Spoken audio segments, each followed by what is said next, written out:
Hello people, a very warm welcome to concise classes. So student, आज हम class 15 करेंगे on the respective book that is word power made easy by Norman Lewis. तो आइए start करते हैं।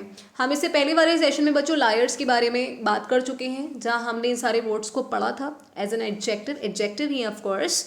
तो हमने उनको लायर्स के रिस्पेक्ट में पढ़ा था। अब हम इनके एक्चुअल मीनिंग को पढ़ेंगे, ठीक है।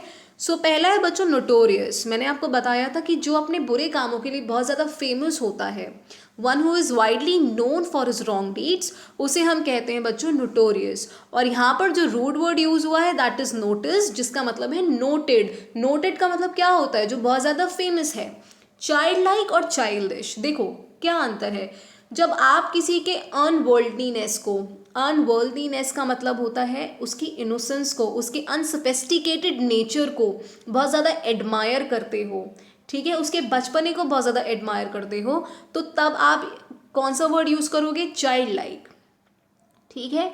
लेकिन अगर आपको उसका वही बचपना बहुत ज़्यादा इमेच्योर लग रहा है और आप एनॉय हो रहे हो, आप परेशान हो रहे हो उसके उस रवैये से, उसके उस बिहेवियर से, सो आप जो वर्ड यूज़ करोगे वो है चाइल्डिश।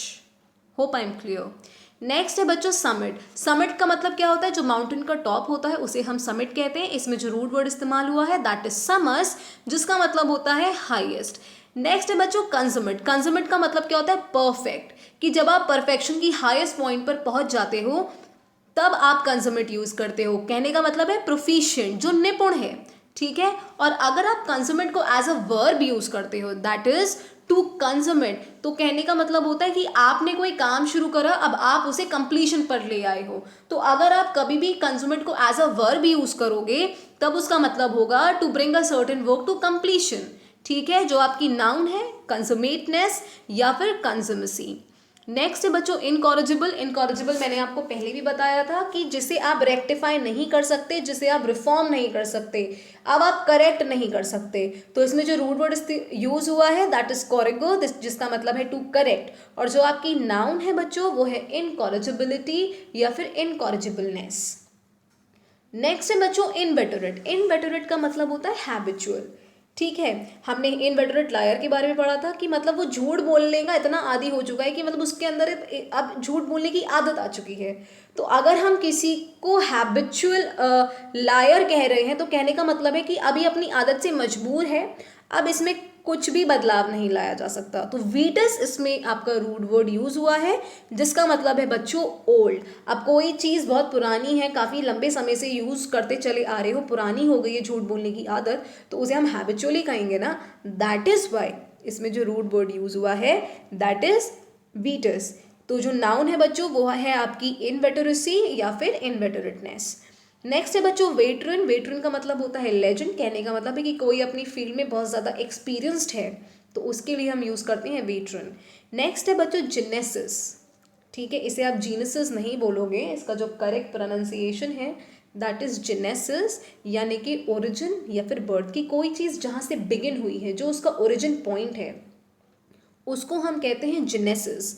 नेक्स्ट है बच्चों genetics. We never say genetics, हमने गलत पढ़ा है, गलत हम प्रोनाउंस करते हैं। अगर हम मीनिंग सीख रहे हैं so why not we correct our pronunciation as well, ठीक है। तो आप अपने प्रोनाउंसिएशन पर भी वर्क करते चलो। सो हम इसे जेनेटिक्स नहीं बोलते हैं, वी कॉल इट जेनेटिक्स। तो जेनेटिक्स का मतलब होता है वो साइंस जो डील करती है transmission of hereditary characteristic from parents to offspring. हम बोलते हैं हेरिडिटरी, राइट, लेकिन हेरिडिटरी नहीं होता है, ये होता है हेरेडिटरी। बोलने में थोड़ा ऑकवर्ड लग रहा है, थोड़ा वियर्ड साउंड कर रहा है, क्योंकि हम काफ़ी समय से इसको हेरिडिटरी बोलते आए हैं, तो हम बहुत ज़्यादा फ्लुएंट है हेरिडिटरी बोलने में। लेकिन बच्चों इसका जो करेक्ट प्रोनाउंसिएशन है दैट इज़ हेरिडिटरी, ओके। और जो स्पेशलिस्ट है वो है जेनेटिसिस्ट। नेक्स्ट है बच्चों जेनियालॉजी। जेनियालॉजी क्या होता है? Study of history of a family, कि आपकी फैमिली की हिस्ट्री के बारे में, जो आपके एंसेस्टर्स के बारे में स्टडी करता है, जो आपके जेनेसिस के बारे में स्टडी करता है कि आपकी फैमिली कहाँ से ओरिजिनेट करती है, क्या उसकी हिस्ट्री रही है। तो ऐसी स्टडी को हम कहते हैं जेनियालॉजी। और जो इस स्टडी को स्टडी करता है ना, जो इस साइंस को स्टडी करता है, जो इसका स्पेशलिस्ट है, उसे हम बोलते हैं जेनियालॉजिस्ट। नेक्स्ट है बच्चों कंजेनाइटल। कंजेनाइटल का मतलब होता है जो जन्म से ही किसी में है, present at birth, okay. Gene क्या होता है? Particle that transmits hereditary characteristic, कि जो आपके ये जो कैरेक्टरिस्टिक्स होती हैं ना, जो पेरेंट्स से ऑफस्प्रिंग पर जाती हैं, जैसा कि आप पढ़ सकते हो इसका मीनिंग, तो जो पार्टिकल्स इनको ट्रांसमिट करते हैं वो होते हैं gene. So that's all in today's session people. Hope आपको ये सेशन पसंद आया होगा। अगर सेशन पसंद आया है तो वीडियो को ज़रूर लाइक करें, चैनल को भी सब्सक्राइब करें और ज़्यादा से ज़्यादा वीडियो को ज़रूर शेयर करें। Thank you.